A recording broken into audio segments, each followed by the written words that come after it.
Hey guys, I'm back checking out the Semaphore kernel for the Nexus 4. As always, the links are included in the description. You can see I'm running the very latest kernel version, it's 1.7.1, and I'm running that on the Paranoid Android custom ROM.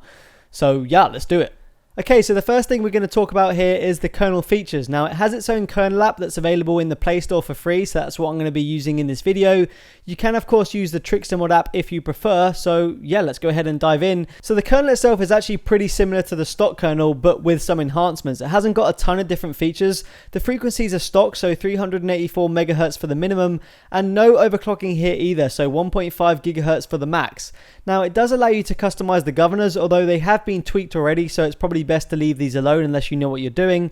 It does have its own hot plugging as well, which is on by default instead of MP decision, and it has the minimum number of cores set to 2, so it's always at least dual core. And right at the bottom we have undervolting, which is off by default. Now the kernel does undervolting a little different than others. It allows you to split your undervolt into a lower and higher tier, so you can undervolt the lower frequencies more than the higher ones. You can see the undervolt table here. Mine is split at 1.3 gigahertz, so everything below 1.3 is in the lower tier and everything above is in the higher tier. Now you can undervolt each tier separately, and you can also change where it splits if you want to. So for me, my lower tier is undervolted by 137 and my higher tier is undervolted by 100. Of course, you have to experiment with this and each device is different. Moving on, we've got a few tweaks, and you can see you've got your scheduler, which you can change. You've also got your vibrate level. Underneath that, you've got touch wake, and you can see I've enabled it here. If you don't know what it is, I'll show you right now. So we're just going to wait for the display to time out. Okay, and that should time out any second. There we go. Once it has, you can just tap the screen and your device will wake up. Now you can see that delay. Once that time runs out, it won't be able to wake up again, so it shouldn't waste a lot of your battery. Underneath that, we got LED triggers, and you can see it's set to thermal. Now this is pretty cool. So when your device gets too hot and the thermal throttle kicks in, your LED will go red, so you can actually see when it's about to throttle, so you can see it if it throttles in games or in benchmarks. You can also see I've got green set to touch wake, so let's see that in action.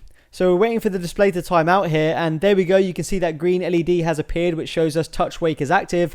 The delay timer has now started. Again, you can customize that if you want it to last longer. We're just going to wait here and wait for it to time out. So there you go. The LED trigger shows you when touch wake has been disabled, so it's pretty useful.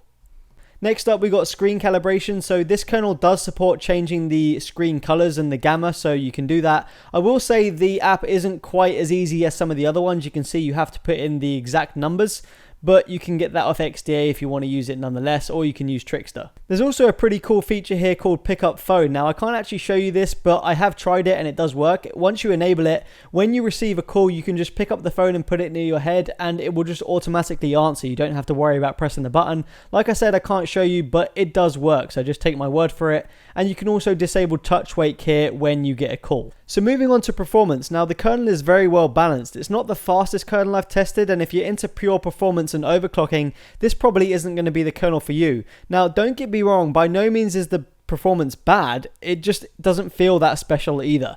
Now you can see from a Geekbench I ran here, it scores 2,299, which again is a pretty decent score. It's not the fastest I've scored on a kernel, but it scores better than the stock Nexus, and like I said, it's a really well balanced kernel. Okay, so moving on to battery life, and yesterday I was using this device like normal. All my syncs were running, that's WhatsApp, Gmail, YouTube, all that sort of stuff. I do have automatic brightness that never goes below 20%, so that's pretty high as well. If I dive into the gallery here, you can see I had a standby time of 14 hours 50 minutes, so basically 15 hours. I was on Wi-Fi the whole time, but like I said, all my syncs were running. From this screenshot, you can see that I had 26% left when I put the device back on charge. Now, that's quite a lot to have left. Normally, I have something like 7 to 8%, so that's pretty cool. And I had a screen on time of 3 hours, 36 minutes, so that's already pretty good, and I still had 26% left. I easily think I could have got something like 4.5 hours, maybe even 5 hours, depending on the usage.